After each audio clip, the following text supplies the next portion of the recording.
Olá, queridos irmãos e irmãs, estamos já iniciando o mês de agosto. Hoje também é um domingo consagrado aos padres, aos presbíteros. Que coisa maravilhosa, porque é dia de São João Maria Vianney, exatamente. E no dia de São João Maria Vianney nós comemoramos os párocos, os presbíteros que se dedicam às paróquias. E o mês de agosto todinho, como nós sabemos, é dedicado às vocações. Cada domingo nos trará um apelo a um tipo de vocação diferenciada. Então, este primeiro final de semana, este primeiro domingo de agosto, o grande apelo é para rezarmos, conversarmos, refletirmos e motivarmos as vocações presbiterais, as vocações sacerdotais. Então, você está convidado e convidada a isto. Pois bem, nós estamos vivendo o 18º domingo do tempo comum. E o tema que eu escolhi para essa liturgia é o seguinte, preste atenção. Jesus é a resposta completa às necessidades humanas. Vou repetir. Jesus é a resposta completa às necessidades humanas. Vimos no Evangelho do domingo passado que com o episódio da partilha dos pães e dos peixes, que representa a Eucaristia, Jesus levou a multidão a crescer, a se tornar ser humano adulto. Infelizmente, ele falhou nessa missão. Os participantes não compreenderam o significado do gesto de Jesus. A passagem que hoje lemos é o 6º capítulo de João e é uma continuação, são os versículos de 24 a 35. Comecemos então a leitura desse texto pelos dois primeiros versículos, 24 e 25 do capítulo 6 de João. Naquele tempo, quando a multidão viu que Jesus não estava ali, nem os seus discípulos, subiram às barcas e foram à procura de Jesus, em Cafarnaum. Quando o encontraram no outro lado do mar, perguntaram-lhe: Rabi, quando chegaste aqui? E novamente, aqueles a quem Jesus trouxe a condição de seres adultos e maduros, se encontram agora como uma multidão, porque não entenderam a proposta de Jesus. Essa multidão, diz o evangelista, sai à procura de Jesus. Atenção a este verbo procurar. No Evangelho de João, ele tem sempre uma conotação negativa. Indica capturar, apedrejar, matar. Eles, ou seja, a multidão, o povo, as pessoas, o procuram, o encontram e se voltam para ele chamando-o de Rabi, ou seja, mestre da lei. É isso que eles querem.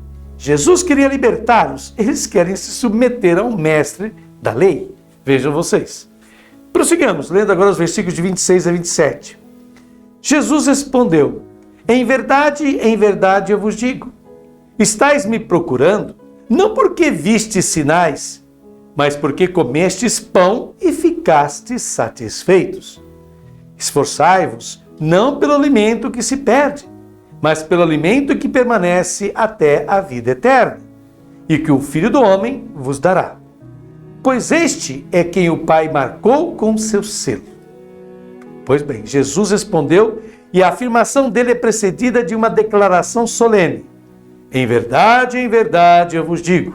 Isto é, o que eu vos digo é certo, é verdadeiro. Preste atenção. No fundo é isso que Jesus quer dizer com essa declaração. E aí ele continua: estáis me procurando não porque vistes sinais. Qual foi o sinal? Ora, fazer-se alimento para os outros. Este é o significado da Eucaristia e da partilha dos pães. Fazer-se alimento para os outros.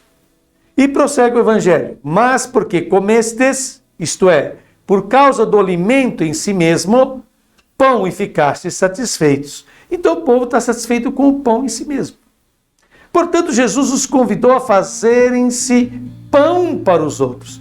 Eles só entendiam o pão para si. E aqui o verbo está no imperativo: esforçai-vos, que literalmente é trabalhai, não pelo alimento que se perde. Qual é a comida que não dura? Aquilo que diz respeito ao corpo, à parte física, biológica. Mas pelo alimento que permanece até a vida eterna. A vida que se chama eterna, não tanto pela duração indefinida dela, mas pela qualidade indestrutível. Quer dizer, Jesus fala: esforçai-vos para adquirir essa vida que não se destrói. porque o Pai, ou seja, Deus, colocou seu selo sobre ele. Jesus é a garantia da presença divina. Jesus manifesta a presença de Deus. Onde ele está, Deus está também. Prossigamos agora lendo os versículos de 28 a 29, sempre do capítulo 6 de João. Então perguntaram: que devemos fazer para realizar as obras de Deus? Jesus respondeu: a obra de Deus é que acrediteis naquele que ele enviou. E novamente há um mal-entendido. Jesus os convida a serem livres. Eles querem submeter-se. Não estão habituados a uma relação com Deus de liberdade, mas de submissão. E perguntam o que devem fazer. E aqui está a resposta de Jesus. Esta é a obra de Deus. Essa expressão obra de Deus, a única vez que aparece no Antigo Testamento é no livro do Êxodo, capítulo 32, versículo 16, e indica as tábuas da lei. Então, esta é a obra de Deus, ou seja, aquilo que substitui as tábuas da lei. E o que é? Que acrediteis naquele que ele enviou. Então, não é mais uma questão de obedecer a uma lei, mas se assemelhar a uma pessoa que é Jesus. E Jesus é o amor de Deus por toda a humanidade. Prossigamos lendo agora os versículos de 30 a 31. Eles perguntaram: que sinal realizas para que possamos ver e crer em ti? Que obra fazes? Nossos pais comeram maná no deserto, como está na Escritura. Pão do céu deu-lhes a comer. Mas mesmo Jesus respondendo da maneira como acabamos de ouvir, ele está num diálogo entre surdos. Eles não entendem. É típico da religião pedir um sinal para ver, para depois poder crer. Jesus nunca aceita, ele dá uma reviravolta. Não é um sinal para se ver e depois crer, mas crer para tornar-se sinal para que as pessoas vejam. Essa é a proposta de Jesus. E eles se referem aos seus pais. Nossos pais comeram maná no deserto. Jesus acabou de falar do Pai e eles se referem aos pais. Jesus fala do presente e eles se referem ao passado, o maná do deserto. Jesus fala pela humanidade e eles se referem a Israel. Vejam que é um diálogo de surdos. Vejamos agora os versículos de 32 a 33. Jesus respondeu: em verdade vos digo, não foi Moisés quem vos deu o pão que veio do céu. É meu Pai que vos dá o verdadeiro pão do céu. Pois o pão de Deus é aquele que desce do céu e dá vida ao mundo. A resposta de Jesus, novamente, é precedida por uma declaração solene. Em verdade vos digo. A ênfase de que o de Jesus é o pão verdadeiro indica que há outros pães que são falsos.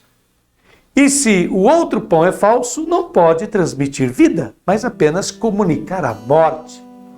A observância da lei, portanto, não realiza a pessoa. E aqui está a conclusão de Jesus. Abre aspas. Pois o pão de Deus é aquele que desce do céu, isto é, tem origem divina. Continuamos. E dá vida ao mundo. Novamente aparece o tema da vida indestrutível. Vejamos agora os últimos versículos do Evangelho deste domingo, 33 a 35. Então pediram: Senhor, dá-nos sempre desse pão. Jesus lhes disse: eu sou o pão da vida. Quem vem a mim não terá mais fome, e quem crê em mim nunca mais terá sede. Então, finalmente, eles começam a entender. Então, pediram: Senhor. Finalmente o chamam de Senhor. Antes o haviam chamado de Rabi. Creram que fosse um profeta. Finalmente enxerga em Jesus algo a mais. Senhor, dá-nos sempre desse pão. É a frase que se assemelha ao pedido do Pai Nosso. Jesus lhes disse: eu sou, e quando aparece essa expressão eu sou, é o nome de Deus. Portanto, Jesus aqui está reivindicando a condição divina. Prossegue Jesus: eu sou o pão da vida. Quem vem a mim não terá mais fome, e quem crê em mim nunca mais terá sede. O que quer dizer com esta declaração solene? que Jesus é a resposta completa às necessidades do ser humano. O desejo de plenitude que todo homem carrega dentro de si se encontra em Jesus. E como? Ora, Jesus não convida as pessoas a se concentrarem em si mesmas, em sua própria perfeição espiritual, tão distante e inatingível quanto é grande essa ambição. Mas ele convida que nos concentremos na doação de nós mesmos aos outros, que isso é algo alcançável e que é imediato e que dá plenitude de vida ao ser humano que assim se faz, assim se esforça. Bom, terminando essa belíssima reflexão que Frei Alberto Maggi nos proporcionou, eu faço as minhas considerações pessoais a partir de agora. E cito uma famosa frase de William Shakespeare, que viveu no século XVI, início do século XVII, grande dramaturgo e poeta inglês, que diz: buscar o amor é bom, melhor é achá-lo. Vou repetir. Buscar o amor é bom, melhor é achá-lo. Fica muito claro no Evangelho deste domingo que a grande reviravolta que Jesus operou na vida dos seres humanos que tiveram contato com ele foi deixarem de ser dependentes, apegados ao que é primário, ou seja, a busca pela saúde, pelo alimento, para se dedicarem ao que é essencial. E o que é essencial? A vida plena, a vida madura, a vida livre. Isso é essencial e é para isso que Jesus convidou os seus discípulos. Aquilo que levou os seres humanos a criarem suas várias religiões, a grosso modo, foi a busca por segurança, proteção, busca por abundância de alimentos, saúde e prosperidade. Mas tudo isso é voltado apenas para a sobrevivência neste mundo. Aos poucos, o ser humano sentiu a necessidade de algo que desse um sentido para a sua vida. Um sentido. Algo que justificasse o motivo dele estar sobre esta terra, a razão dele viver e existir. E é sobre isso que Jesus fala às multidões que o procuram pelo pão que sacia o estômago, mas não promove uma vida distinta da existência que a pessoa tinha antes. A denominada vida eterna. Jesus dá nome a essa proposta dele, ele chama de o pão da vida. Eu sou o pão da vida, que é ele mesmo. Doravante, a salvação, a libertação e a esperança humanas não dependerão mais de leis, normas, ritos e tradições, mas da adesão a uma pessoa, à sua mensagem e ao seu estilo de vida. Estamos falando de Jesus Cristo, o Filho de Deus. O fundamental na vivência da fé cristã é viver uma vida de bondade, respeito e solidariedade pelos outros seres humanos.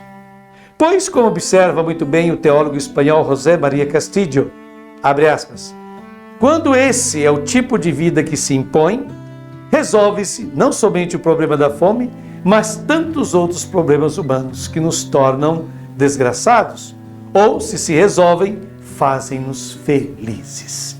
E é essa a proposta de Jesus. Concluindo então a nossa meditação do Evangelho deste domingo, proponho este salmo que agora você pode recitar junto conosco. É o salmo que vai nos falar que o Senhor dá o pão aos famintos. Aleluia! Louva o Senhor, minha alma. Louvarei o Senhor enquanto eu for vivo. Enquanto viver, cantarei hinos a meu Deus. Não confieis nos poderosos, em seres humanos que não podem salvar. Exalam o espírito e voltam ao pó da terra. Nesse dia se acabam seus planos. Feliz quem recebe auxílio do Deus de Jacó, quem espera no Senhor seu Deus, Criador do céu e da terra, do mar e de quanto contém. Ele é fiel para sempre, faz justiça aos oprimidos, dá alimento a quem tem fome. O Senhor livra os prisioneiros, o Senhor devolve a vista aos cegos. O Senhor levanta quem caiu, o Senhor ama os justos. O Senhor protege os estrangeiros, ampara o órfão e a viúva. mas transforma o caminho dos ímpios. O Senhor reina para sempre. O teu Deus, Sião, por todas as gerações. Aleluia. Este é o Salmo 146 ou 145 da nossa Bíblia. Um beijo no coração de todos vocês. Obrigado por ter nos acompanhado mais uma vez nesta meditação. Eu aguardo você no próximo final de semana. Fique com Deus.